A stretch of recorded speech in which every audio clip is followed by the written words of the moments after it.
Welcome to the Artistic Finance Podcast, where we break down the wall between art and money. If you're here looking for how to be an artist and financially sustain a career, you're in the right place. Keep listening and join us as we learn about artists and how they make money work for them. Hello everyone, this is your host, Ethan Steimel, here for episode 53. Thank you for being here, and a special thank you to my Patreon patrons. You know who you are, and I love you. Today's guest is Paddy Hirsch, a journalist, broadcaster, and novelist. He has worked in every journalistic medium and a variety of countries in Asia, Europe, and the Americas. He is a specialist in business, financial, and economic news, and his work appears regularly on National Public Radio in the US and on the BBC World Service. We discuss compound interest, how it works, and why we need to understand it. Before we get to the interview, a reminder that the Artistic Finance 6K, our live episode, is airing this Wednesday, May 5th. We'll be investing $1,000 into 6 different asset classes. So that's $6,000 of real money.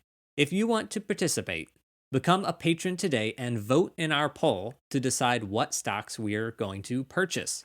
Join at $3 before May 5th, which is when that level goes away. And if we get 50 patrons by May 5th, we will continue to publish weekly episodes. Otherwise, we're switching to an every other week format. On this week's Patreon episode, we discuss investing in wine, the GameStop short squeeze, Bitcoin, and the financial crash of 1792. If you want weekly episodes to continue, and you want to access all extended interviews and early releases, do that at patreon.com/artisticfinance. Thank you in advance. Other ways you can help us pay for these $6,000 of investments is to visit our website and sign up for Coinbase or Robinhood or Webull using our affiliate links. Or send us a one-time payment via Venmo, PayPal, or Cash App and mention you want it to go toward the Artistic Finance 6K. To listen live on Wednesday, make sure you download the Podbean app and tune in at 8 p.m. Eastern. We'll also accept call-ins through the Podbean app. So if you have a question or a comment, you can call in and join the conversation. Again, you have to download the Podbean app, which is free. My co-host for the evening will be photographer Mark Santos, who was on the show in episode 43 talking about credit card advantages. Links to everything we talk about today is in the show notes and on our website, artisticfinance.com. Without further ado, let's get to our interview. Paddy Hirsch, welcome to the podcast. It's my pleasure, Ethan. Thanks for having me. And just for context, if anybody listens to this in 10 years, we are recording this on April 6, 2021. So we are amidst the COVID-19 pandemic, and we're also amidst a Black Lives Matter slow burn in the United States and across the world. And hopefully coming to the end of both, actually, with a bit of luck, with a positive resolution in both, I would hope. Me too. We are very hopeful. Could you give us a little introduction to yourself? I am an author and a journalist and like a sort of blogger, and I focus really in finance and economics. Until very recently, I was the editor of NPR's daily business and economics podcast called The Indicator from Planet Money. I've also written a book about finance and about the financial markets called Man versus Markets. So I've been working as a journalist for about 20 years. And that whole time, I've also been writing fiction. In the last couple of years, I've started publishing that fiction.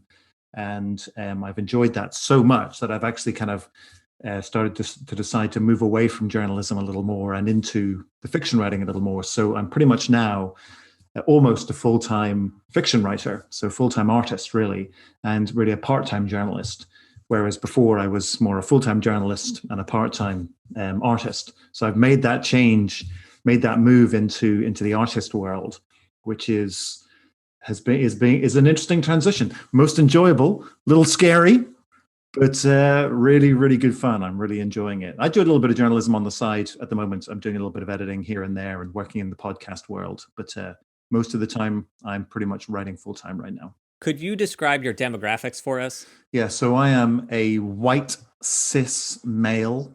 I live in Los Angeles. I'm originally from Ireland, from Northern Ireland specifically.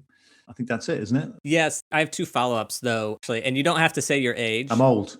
I'm old. Self-described as old. And then actually your education. University education, but not post-grad, so undergrad only. Educated in the United Kingdom, which obviously makes me, sort of post-grad in America. I'm just kidding. Just like standard undergrad. Before we get to the compound interest discussion, what is a live event that you like to experience as an audience member? I do actually love live classical music. I'm not really a live type person for the most part, but I really like classical music. I think it's because I'm slightly nervous of the unpredictability of the live performance. I think I've attended so much improv in my life that it scares me a little bit. So, but I find that classical music is so kind of laid down and ordered. I really enjoy that. So that's my. I'd love it. I love a live string quartet. Is what I really like. What is a piece of art that you like? So my favorite piece of art it's in the Leeds Museum of Art in England, in the north of England. It is a picture of the Scots Greys, which was a cavalry regiment in the charge of the Light Brigade. The charge of the Light Brigade was a charge, an absolutely insane charge done by a unit of the British cavalry during the Crimean War, where they just charged full frontal into the Russian guns and were cut to pieces. I mean, it's a piece of military folly that's very, very interesting to read about. But this painting is a painting of this unit, the Scots Greys. They're called the Greys because their horses were all they were all light grey, and of course the people on top of the horses were all dressed in red, and which is what the British used. This cavalry unit, but it's painted from the front as if the horses are charging at you, and they are all shoulder to shoulder. And it's an incredibly visceral painting. It's huge, and you stand in front of it, and it is as though those horses are about to run over you. It is a really kind of skin-bumping, hair-raising experience just looking at it. So, and I've spent many hours in front of that painting. It's been a while. It's funny, actually. I thought about it when you emailed me beforehand to ask me what that was, and there were a number of paintings that I get a real pleasure from, but it reminded me of that painting for some reason, and I've been thinking about it a lot recently, and I can send a link to it for you. It is a fabulous painting. Yeah, please do. As you were talking, I was going to say, have you been there to see it? And then you answered that question, because I have found that the scale of a piece can impact your emotion toward it. Everyone in the United States has seen George Washington crossing the Delaware. I never was impressed by it. It's just something we all know. And then I was in the Met one day and I turned a corner and bam, there is George Washington crossing the Delaware, and it's 10 feet tall by 15 feet wide. It's just huge. And then experiencing that in person, it's like, oh, wow, I'm reacting more. I couldn't agree more. And I don't think it's even just scale. Scale, I think, is really important. But for example, I went to see, I've become a huge fan of Rembrandt over the years. I saw some paintings of his in the Rijksmuseum in Holland years ago. But every time there's an exhibit in a city that I'm in, I always go and see it, because the way that he paints the way that he uses light in his paintings, because they're usually quite dark paintings, but usually his portraits, they wear these crazy ruffs that they used to wear, or there's lots of sort of white linen sort of piling out of the jackets that the men are wearing. And the light on this white material is just absolutely, dazzling. And I can spend hours just looking at these people, and it's literally faces coming out of, 3 centuries of time coming at you. It's just remarkable. So yeah, I'm a huge fan of that. But I agree, seeing a painting in the flesh, as it were, is so much more visceral and impactful than looking at it. Which is why I think it's so interesting to hear about these new sort of pieces of digitized art that you read about right now. I mean, I think that I appreciate it in principle, but I have actually a little bit of difficulty thinking about how that would resonate with me just on a computer screens. But it's fascinating. You're talking about NFTs. I'm talking about NFT, exactly. I didn't want to use the acronym just in case, but yes, yeah, that is exactly what I'm talking about. But we're actually going to have an episode on those. That's great, because that's such an interesting thing right now, the whole blockchain and the way that that's being used for every part of our lives, from security to finance to art. I mean, it's a fascinating subject. I'm really glad you're doing something on that. It's really just cryptocurrency. And there is an art element, but it's not the art as the image. It really is the essence of commoditization. You're absolutely right. Yeah. On to your financial personality. Are you good or bad with money? I'm not great with money. I tend to work with money in very broad brush strokes, right? So I have a sense of how much money I have, but I'm not good with the details, right? I'm married to a beautiful, intelligent woman who really understands finance, and she basically takes care of the nitty gritty. I know how much I've got, and what I tend to do is I tend to underspend, right? So I restrict myself. That's the way that I kind of manage my finances in principle. But she really takes care of the nitty gritty. Thank God I'm married to her. Otherwise, who knows where I'd be. But so I would say that I'm not great. I'm not bad, but I'm not great. I have a sense of if I'm overspending, right? I have that sort of to just kind of know where I am. I know where the landscape, but I would say that overall, not that great. I love that somebody who used to work for Planet Money at NPR self-describes as not great with money. And I tell you what, most of the rest of them are at Planet Money, with the greatest respect to my former colleagues and or present colleagues, some of them, they would say the same thing. I mean, and that's the great thing about that show and about that unit is that they come to it as children, right? It's like they have the mind of a child when they're looking at this. They're like, oh, they're really curious about it from that point of view, as opposed to someone who knows all about money. They're not curious about things, so they don't report them in the same way to an audience that really doesn't understand about money and the economy and the way that works. Yeah. So I mean, I would say, when it comes to investing, I think, and the advantage for that for me is that if I know myself and know that I'm not that great with money, it means that I keep it really, really simple, right? Because I don't keep it complex. I don't do any crazy things. I keep it super simple. And that just makes everybody a lot more comfortable, including my wife. Growing up, did you have good financial examples to learn from? Well, yes and no. I mean, my parents are divorced and were divorced when I was 13. They're both okay with money. My mother was very good with money. I mean, my mum used to sit, I can remember in my teens going to see my mum and my stepdad, and they would sit together on a Sunday with the finance pages of the Daily Telegraph, of the Sunday Telegraph laid out in front of them and their books. And they would go through their books, balance their budget, look at their investments every week, every Sunday afternoon. I was always like, wow, that's a great example. My dad, on the other hand, is a much more, I would say, and my mother's very conservative in her investments. My father's much more aggressive in his investing. I think he's probably too much of a risk taker, but he's done okay. And again, he tends to be a guy who tends to underspend, so he kind of knows where he is, and he's like, I better. So I think I take after him in that respect. But I've also learned that it's dangerous to be too risky. So thanks to his example, seeing how the risks that he's taken, I tend not to take very many financial risks.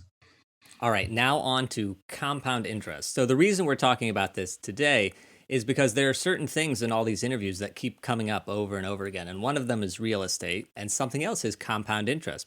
I pulled two quotes from history here about compound interest. And the first is unproven. I don't think this is actually true, but Einstein saying compound interest is the eighth wonder of the world, emphasizing how important it is. And then Benjamin Franklin said, or described it as, money makes money, and the money that money makes money. I love both of those. Both smart guys.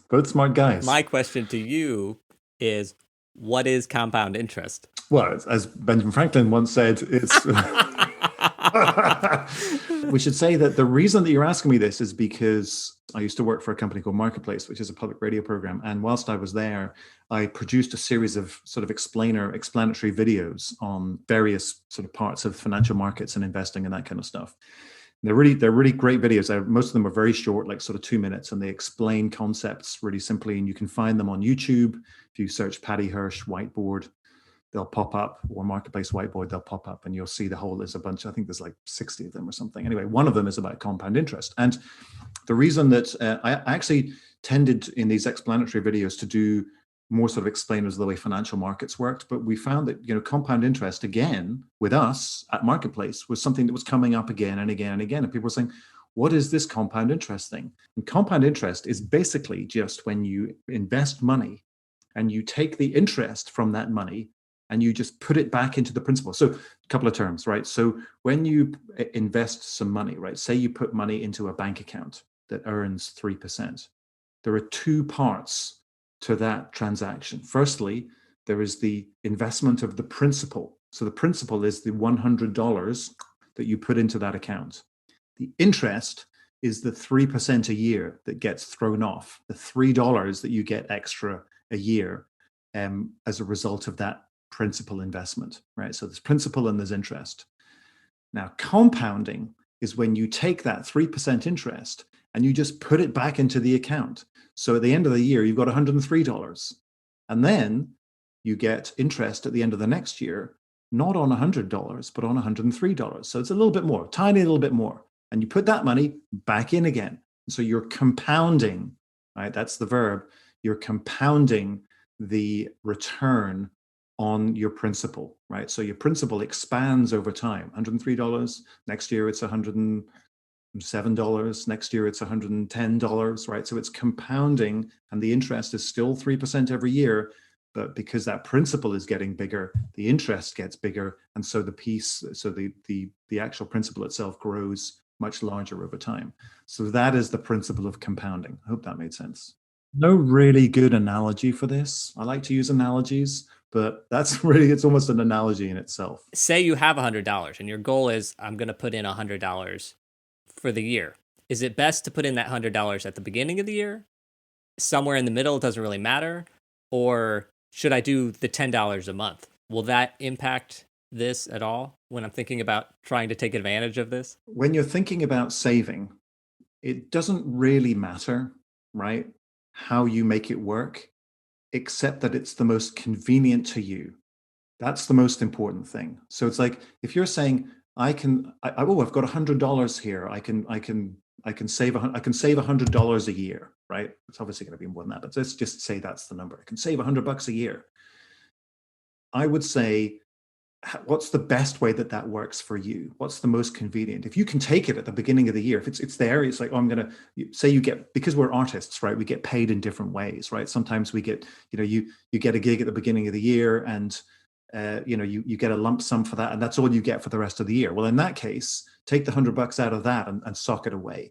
If you get paid every month, right? So your pay is being spread over the year, then do it monthly. Whatever works for you budget wise is the best way to do it, right? You don't lock yourself into a box saying, oh my God, I've got to do it monthly. Because if you get paid once a year at the beginning of the year, then that's probably not going to work for you. So do whatever works best for you.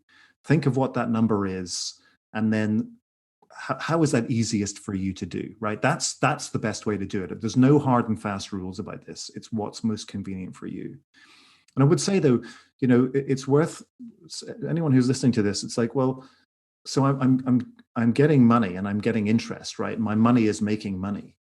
There are a number of things that you can do with that interest, right? That 3% that you're getting paid, and 3% on $100,000 is a significant amount of money. So what do you do with that 3%? Well, there are a couple of things. You can take the money out and you can spend it, and that's useful sometimes, right? Is to spend that money and to do things with it to invest in your business, or to help with a car loan or whatever it is. That's one thing you can do. The other thing you can do is you can take that money and you can invest it elsewhere, right? So you can take that 3%, and instead of rolling it back into the account, you can maybe put it in the stock market or do something else with it, and then it can make money. And that's something to consider, right? Because that can be useful too, because you can take your 3%, put it in a higher yielding, like a place where it's going to make more money, and you may make more money than you would if you were compounding, right? But both of those things, the problem with both of those things, not the problem, the thing about both of those things is that they are both active uses of money, right? The great thing about compounding is it is file and forget. It is passive. You do it, you put it in there, you forget about it, and oh, look, at the end of 10 years, oh my God, it's made that much money, really? How did that happen? It happened because you did nothing to it. And that's the real beauty of compounding, is it makes money without you even knowing about it, right? If you have to take money and invest it in the stock market, you've got to make a decision, and maybe the market goes down and this and that. It's a headache.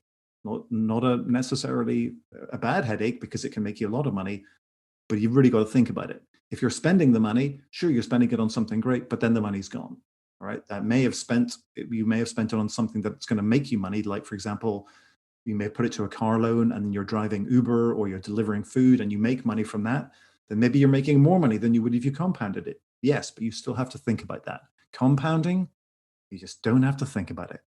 You fire, you forget, and look, at the end of the day, you've actually made more money. That's the real beauty of compounding. It's totally passive.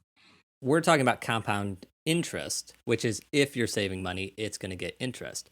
But compounding is the idea, and you can do that with other things.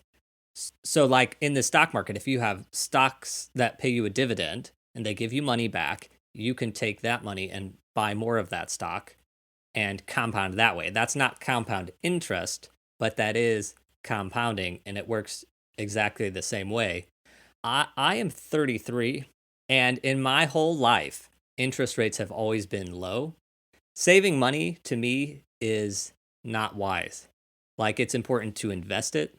So I try to use the compounding in terms of stock market. Can you talk about interest rates and how they impact compounding? So this is the horror story, right? With the economy that we're in right now. In many ways, the economy is doing great, right? It's on fire. It's a great economy. More and more people are being employed now. It's as we come out of COVID, the economy is beginning to look really, really good. It's on fire. And one of the reasons it's on fire, of course, is because interest rates are so low. And because interest rates are low, it means that companies can borrow very, very cheaply and they can expand very, very quickly. There's lots of money sloshing around the system, and that's great, if you're in that type of business. If you're a saver, it's an absolute horror story, right? It's also very dangerous for the economy in a way because it means that investors themselves, like big corporate investors, they're really, really hungry for yield. So a yield is the same as the interest, right? It's like the money that you get for the money that you invest. Investors are like, oh, we really want to lend money to people, but we're not getting much money back on our interest because interest rates are so low. So what we want to do is we want to find other places where we can get yield. And that's why the stock market is on fire in the way that it is, because it's providing these yields. Like you're investing in a company like, say, for example, let's use a company like GameStop, which I don't know if you've talked about this, but this gaming company or this video games company, which has just shot through the roof purely because of speculation and people are sort of playing games with this stock. But it means that if you got in low, you're making unbelievable amounts of money. So that's why people are really seeking yield, right?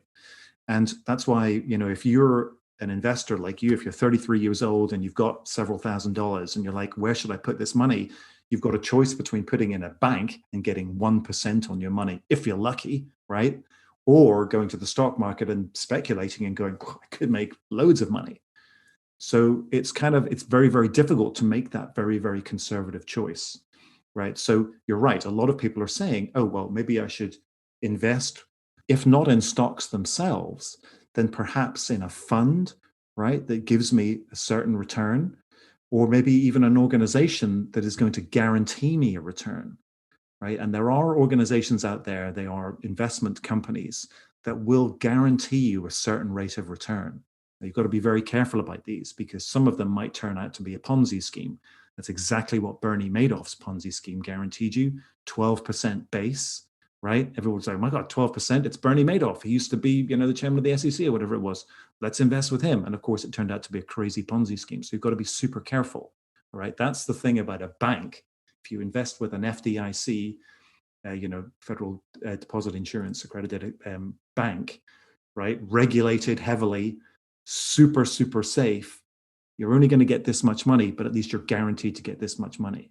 If you invest with a stock fund, like a hedge fund or something that's investing a fund of funds, you're not guaranteed anything because those things can always collapse. So there's a lot more risk there, but there's also a lot more possibility of return. But you're right. If you put money into those funds or into individual stocks and you take the dividends and wrap those back in, that is compounding. And to some extent, to a degree, that is actually compound interest, right? Because if you have a stock that's paying a dividend, like a blue chip stock that pays a certain amount of money every month as a dividend, that's income. right? That's almost like a bond in a way. That's almost like a loan that's throwing off interest. If you take that and you buy more stock, then in a way that is almost compound interest, right? Because that dividend acts really. So that's why a lot of people, that's why a lot of quite conservative investors and older people who are, because you know the way that this works is as people are younger and they're more aggressive, they invest in stock, right? Because they've got presumably more life and they've got more time to make mistakes.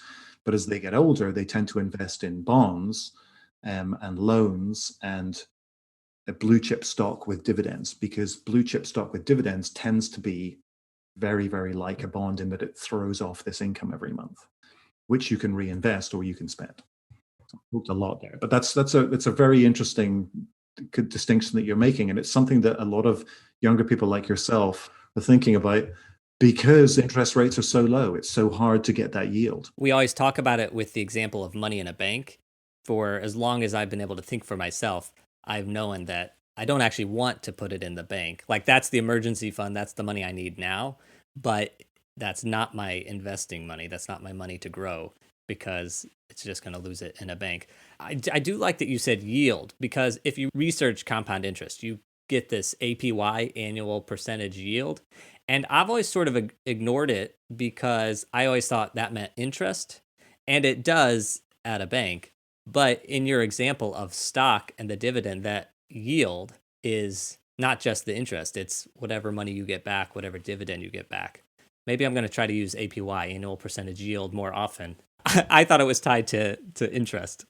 Yeah, I mean, and it is to an extent, but of course, you know, when you're a bond's yield depends on, you know, where you bought the bond, and that adds to the fixed rate of interest. So that changes. But yeah, there's that distinction between yield and the interest rate, or the coupon, as they say on the bond, is it's a subtle but important distinction. Especially, I mean, you know, when you're talking about it in general terms, it's fine, you know, to kind of scrub the difference between them. But when you're actually doing the investing, it's really, really important to know the difference between those two things, because that will really determine what it is that you decide to buy and sell, right? And how you handle that money. It is an important distinction. But when you're talking in general terms, I think you're safe. I think you're safe enough. And actually, another thing I just thought of now is we're always talking about ETFs and index funds. And the important thing is you park your money there. And the important thing is the low fee. Yes. And I now realize the reason that small fee is so important is because it also compounds. So if you're paying less of a fee, that means you have more money to compound. That's absolutely right. So in the long run, that's really important. That's very, very important. I mean, I'm not a big man for giving investing advice, right? But there are a few things that I'm very happy to give advice about. And I would say that if you are investing in would never tell you what type of fund to invest in. It's up to you.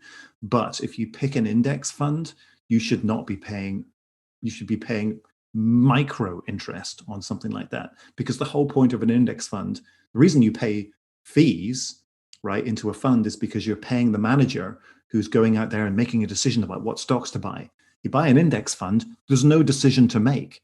All they're doing is they're buying the range of stock in the market. I mean, they may weight it a little bit, but they're just buying what's in the market, or what's in that fund, what's in that index rather. So they're going to buy all 500 stocks in the S&P 500. They're going to buy all 1,000 stocks in the Wilshire 1000. They don't need to make a decision. They don't. The only reason you pay them a fee is just because they've invented this thing. It's like you're paying them like a little bit, like a cent. So when you're looking at those funds, super low fees for an index fund, super, super low. You know, you look at the Vanguard, which is the kind of the gold standard there, mega low fees.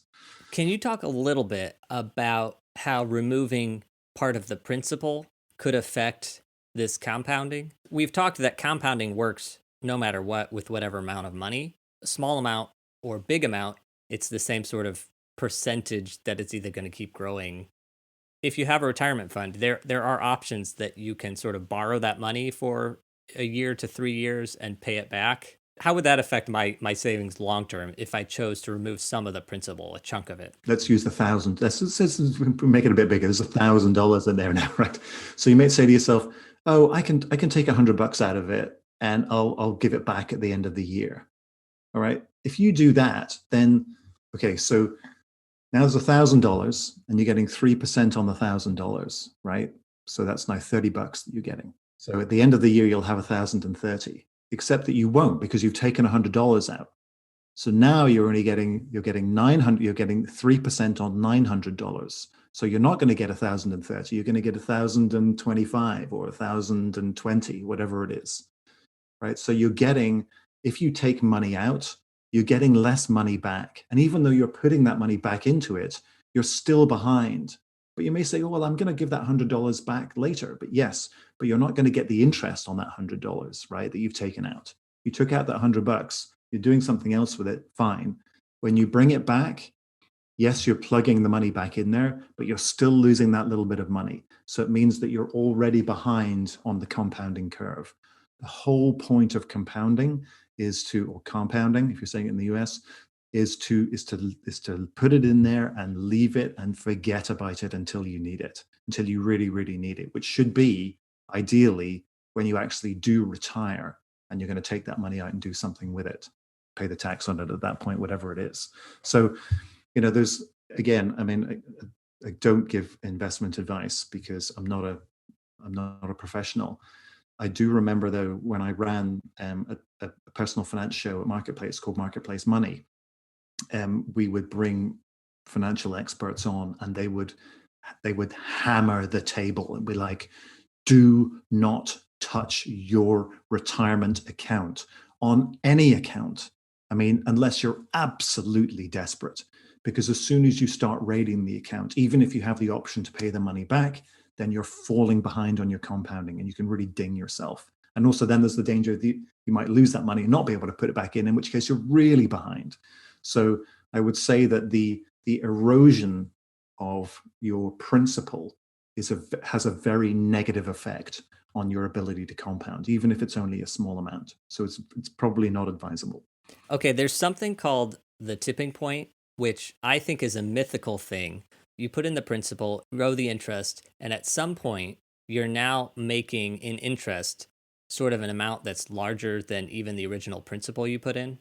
And I like this idea in theory because I think a lot of people, when they start, that $30 in interest, yes, it's $30 we didn't have before, but it's not a significant amount of money for us to keep that $1,000 parked there for that $30. If we think about a tipping point where at some point you've put in so much money that the interest is now growing faster and faster, understanding that for us can make us want to take advantage of compounding more. I think it's something of a fallacy. I think if anybody's listening to this and they're like, I'm still a little confused about what compounding actually looks like, there are compounding calculators out there that you can, and lots of them actually, there's a bazillion of them. They've compounded over the years as the internet has grown. Sorry. So you can go on and you can just plug in some numbers there and you can see it for yourself. And the good ones will produce this graph. And it's almost like this crazy kind of sine curve that pops up, or the front end of this leaping curve that shows you how fast you earn money on your money. Now, of course, if it's just $1,000, it means it's only $30 a year, right? If it's $3 million or $30 million, then suddenly you're talking about real money. So it's easy to think, well, it's only a little bit of money, it's only going to earn a little bit of money. Yes, but eventually it turns into big money, and big money earns big money, or medium money earns small money, then big money earns medium money, but then really big money earns big money. So it's worth, and the thing is that principal, right?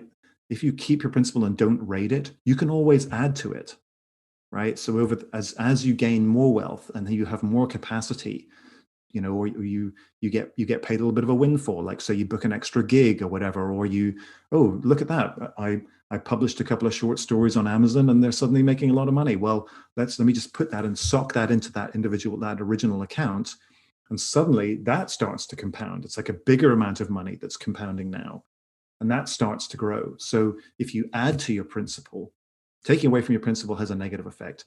Adding to your principal has an overwhelmingly positive effect, like an outsized positive effect, because of the way compounding works. So I would say that, if you're thinking about that tipping point, check it out, go and look at some of the math, look at some of those calculators. And I think that will convince you a lot more. Now, I think that, because of the way that the market's working right now, because interest rates are so low and probably liable to stay low for some time, just as we grow the economy and the way this government's going to be spending, it's worth thinking about compounding not as the only strategy that you have for saving, but just as part of a portfolio of managing your money, right? Maybe you've got a compounding bank account or a CD or whatever it is. And here's the thing, right? You were talking about the amount of the money that you can make from like a regular bank. You're absolutely right. You pay the reason that you get paid much interest from a bank is because you have the option to take your money out at any time. You can go to organizations that will lock your money up for a year, and you'll get a better interest rate because it means that they've got a year to play with that money before you take it out. Now, it still operates in the same way as a bank account. You put your money in, you get a certain percentage, you can roll that back in, grow it, all the rest of it, but you lock it up for certain periods. So the more tied up your money is, you hear this phrase, right? Oh, I'd love to lend you some money, son, but it's all tied up. The reason it's all tied up is because there are restrictions on being able to get that money out. The more restrictions there are on it, the more interest you should get on it, in which case you use that as a compounding base, you're going to start to make more money. So if you're thinking about all of the money that you have to invest, think about the place that you compound that money, like this interest account, as just one part of that. You've got that. You've got your bonds. You've got your stock. You've got your Bitcoin, right? Maybe you do. I mean, some people do that. And so you've got like a range of options. Just think about that as one part of that portfolio. Yeah, that's an interesting way to think about it. It's, yes, you have a bank account and that is compounding. But then, yeah, you have your stock account, that's compounding. Maybe you own a home and it's appreciating and that's compounding. And maybe you're paying off your student loans and so that's reverse compounding. So all that together is your compounding. It's not one specific account, it's everything all together. Yep. So we talked about how compounding can work in the negative. If you remove the principal, that's going to hurt you. Say I own a home and I have a $100,000 mortgage on it. Compounding can work in the reverse, right? Because I'm paying interest every year on that 100,000. And as I pay it off to 90,000, then I'm paying less in interest in theory. Well, I wouldn't say it really, it's not compounding at that point, right? Because it's not like the interest is being reinvested, right? The interest is just being taken away, right? The money that you pay to the lender who's lending you whatever, it's probably not the original lender, it's probably been sold on like 18 times. But anyway, that person that you're paying the money to for the privilege of having this loan in order to have this house, that money just disappears. So it doesn't really get compounded, right? But what you have is this principle that that will always be the same.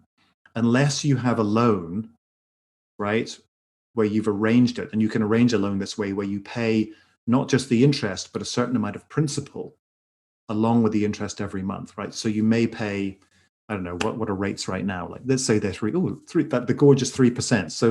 So you can probably get a 3% loan right now. That's incredible, isn't it? God. Remember my parents had a 16% loan on their house. Think about that, ladies and gentlemen. And that's the other side to it, by the way. Everyone's like, oh my God, well, you can't save. You've got no money on your savings. Yes, but you can borrow and buy a house, and you can borrow at 3%, which is just unheard of. I mean, I think 2.5% that was being quoted the other day. Anyway, so what you can do is you can arrange a loan where you pay that 3%, right? But you also pay a certain amount of principal, right? So a little bit of the $100,000 loan that you had, if you were lucky, right, also goes away with that principal. So you end up paying not what's 3% of $100,000, 3,000. So you just pay that 3,000. Say you pay 3,500. I know there's a little less principal that you have to pay. So it means that the next month it's not 3,500. It's now 3,000 because the principal is lower. Right. So by eroding that principal over time, it means that your interest rate every month is going to be low, or the amount of money that you have to pay in interest every month is going to be lower, right? Because your principal is smaller. So it's always worth paying off your principal to some extent, unless the money is really, really cheap, which it is right now. Because if you think about it, if you were in a house and you were renting a house and you were paying $3,000 in interest, or say $4,000 in rent a month, right? But the interest rate on your mortgage is only 3%, is only 3%, only $3,000 because it's a $100,000 mortgage. If you can afford it, maybe because that money's so cheap, maybe it's worth not paying down your principal, right? Maybe it's worth it. It depends. Everyone's calculation is going to be different, right? So everyone's going to say, well, $3,000 a month for rent, effectively, not that bad. Maybe I'll do that, instead of, because then because the money that you would have used to pay down your mortgage, you could invest that elsewhere and make money on it, right? But the question is, are you going to make more money elsewhere on the money that you would use to pay down your mortgage, right? Which is going to reduce your costs. Is it the calculation is it better to reduce your costs and pay less interest, or is it better to gain more money investing it elsewhere in the market, or in a CD or something somewhere else? So that's the calculation you're making when you're thinking about that reduction. But I would say that the rule of thumb that was always kind of banged into us by these investment advisors was always, the less debt that you have, the better, right? You want to be as debt free as you can. Now, there's a sort of counter to that. There's a lot of people in the world these days who are saying debt is so cheap, get loads of it. Personally, for me, I'm just not comfortable with a lot of debt, right? I'm just not. I would rather pay down my mortgage pretty fast. I mean, not all at once, because money is so cheap, but pretty fast, because I just don't want to be caught. It's like the old saying about the tide going out, right? Oh, the tide goes out and suddenly you can see who's naked, right? The tide goes out, right? Interest rate starts to go up, and suddenly you can tell who is over leveraged, right? Who's got too much debt? Because suddenly, if interest rates go up and they've got a flexible interest rate, boom, suddenly they're paying 10% where they were paying 3%. They can't afford it. They have to sell the house. It's just a horror story, right? So for me, I just don't want to be caught unaware. So my inclination as a quite a conservative person financially would be to pay that stuff down. I always thought, I would just try to pay the mortgage early or sooner because of that security. And the more you read about money and finance, and then people call it good debt versus bad debt, you read enough and then you think, I would almost be silly to pay off the debt. Because in my brain growing up, it's like, okay, if I had $100,000 mortgage and I'm paying X amount in interest every month, and then I have $100,000 in the stock market, my thought was, well, I would take that stock market money and just pay off the mortgage, because then I'm not paying any interest and I have security of owning the home. But the more I read and the more I learned, it was like, no, keep that money in the stock market, because in theory, it's making a higher interest, it's compounding at a higher yield than the mortgage interest that you're paying. And so it's what you're saying. There's no wrong way. You could pay off the mortgage fully, or you could not and keep the money in the stock market. It's just about you personally. Do you want security or the illusion of security, or are you not worried about having that?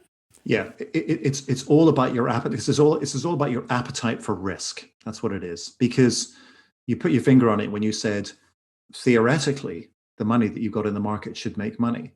Now, what happens if it's 2008, right? Because this is, a lot of people got caught out in this way. Okay, so interest rates were relatively low in 2005, 2006. They bought a big house. They got a lot of debt, but the price of the debt was pretty low, no problems. They took a lot of them stripped equity out of their houses, right? They mortgaged their houses, took a second mortgage on the houses, and some of them took money and they put it in the market, which was just rocketing, right?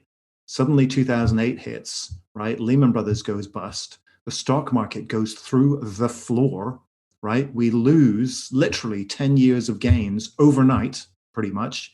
And suddenly all of those people who took that money out of their house, that money is now gone. They're now massively levered.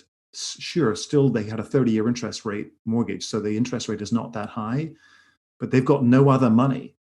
That's all they're doing now, is dealing with that house and paying the mortgage off on that house. That's a horrifying situation to be in. Even if it's tenable, it's not a situation I want to be in. So the question is, how risk averse and how risk friendly are you? If you're willing to take that risk and you can afford to take that risk, Sure, go ahead and do it if you feel okay about that. Me, I'd get an ulcer. I wouldn't be able to eat in the morning. It'd just be a nightmare. So for me personally, just physically for me and emotionally, I can't take those kind of risks. My father apparently can. So good for him, right? He's happy to invest in gold mines in the Philippines. Like, go for it, mate. But I can't do it. So it's all about who you are, how you feel, and what you're comfortable with. I feel like you gave us a great explanation of compound interest. It's a complicated topic and there's a lot to it, but it's also really simple. And I feel like you gave us a good, simple explanation. Is there anything else that we should talk about it before I head to the wrap up? I don't think so. I mean, as I say, it's one of these things that should be part of a portfolio, right? I think not just your whole thing, particularly now because interest rates are so low. But it is a really, really useful thing, and it's worth just saying, let me see if I can find a nice high yielding CD, high yield 3% these days. If you can find it, and do it. Obviously do your research, make sure that the company that you're investing with is accredited and regulated and all the rest of it, and covered and insured and all of that kind of stuff. But it is a great way to make money passively and easily, quietly, so that at the end of the day you turn around, and because this is what happens. My dad the other day turned and said, oh yeah, I forgot I had an investment with such and such, and it was some serious money in there. You forget, because when you diversify in this way, sometimes, unless you're keeping real track of this stuff, you can forget stuff, and then it just pops up. You're like, oh my God, I totally forgot about that, and look how well that's doing. That's a great feeling to have. What is some financial advice that you would give yourself back when you started your career, or would you give somebody else that's starting out right now? Find an amount of money that you can afford every period, whether it's every quarter, every month, every year, and put that away and automate it so that you don't think about it. Monthly is great. If you get paid a salary, right, monthly is great. If you get paid like in a lump, think about that chunk, but identify what the size of that chunk, and it's something that when it goes, you won't even notice that it's gone. Automate it and have it go into that place, wherever that place is, whether it's an index fund or whether it's a bank account or whether it's a CD or whatever it is. But automate that, and just never, so that you never ever think about it, and that you never notice it's not there, and it just becomes part of your budget because it's gone. I didn't do that until far too late in my life, and I wish I'd done it, because if I'd made a decision to save, even if I was only getting paid, on an occasional basis, if I decided to save $100 a month, right, 150, maybe $200 a month, and I'd done that from the age of 18, I mean, I'd be a multimillionaire now, right? I'd certainly be more than a millionaire at this point from the age of 18, and that's, now I think about that, and it's heartbreaking. It's actually not, but it's like, because I enjoyed my money, but I really wish I'd done it. So I keep my fake $1 million note here just to inspire me every day. This sort of plays into it. It's a saying, the best time to plant a tree is 10 years ago, and the next best time is today. I think the same applies to compounding. Obviously, if we all did it when we were 18 and we only had to put in $5 a week to be a millionaire by retirement, that would be great, but that's not the case for many people. But I think it is that consistency. That's the thing. It's like, it's firstly the consistency, and it's secondly the automation of it, so that you don't even notice that it's gone. You didn't even know it was there in the first place, right? It's that comfortable amount. It's the paper cut. You didn't even notice it. Oh, I had a paper cut. Oh yeah. It's that's what you want. And it's that kind of mindlessness. I mean, I think I'm trying to be more mindful in my life now, but when it comes to stuff like that, it's great to be just mindless about it, just to have it cleared out. When you have to think about it, you're like, oh my God, I've got to take $100 out. That means I can't spend it on whatever. That's the curse. That's the nemesis. The thoughtlessness of it, just having it automatically gone and not even be there in your consciousness is a blessing. So that's what I would say the advice is, regardless of the amount. And like you say, if you haven't been doing it up to now, start doing it now. Is there a book or a resource that has helped you learn about finances? So there are two great books. The first is, it's one of those slim little volumes, the kind of the narrow volumes that you see. It's the Wall Street Guide to Money and Investing. It's a really bare bones, simple book about budgeting and investing. Totally simple, great little gift for people who are starting out. The other thing that really helped me was I have to praise, is my own book, Man versus Markets, Economics Explained Plain and Simple. And the reason I say that is not purely to promote my own book, which of course I want to do. It's because when I was researching that book and writing that book, I learned so much.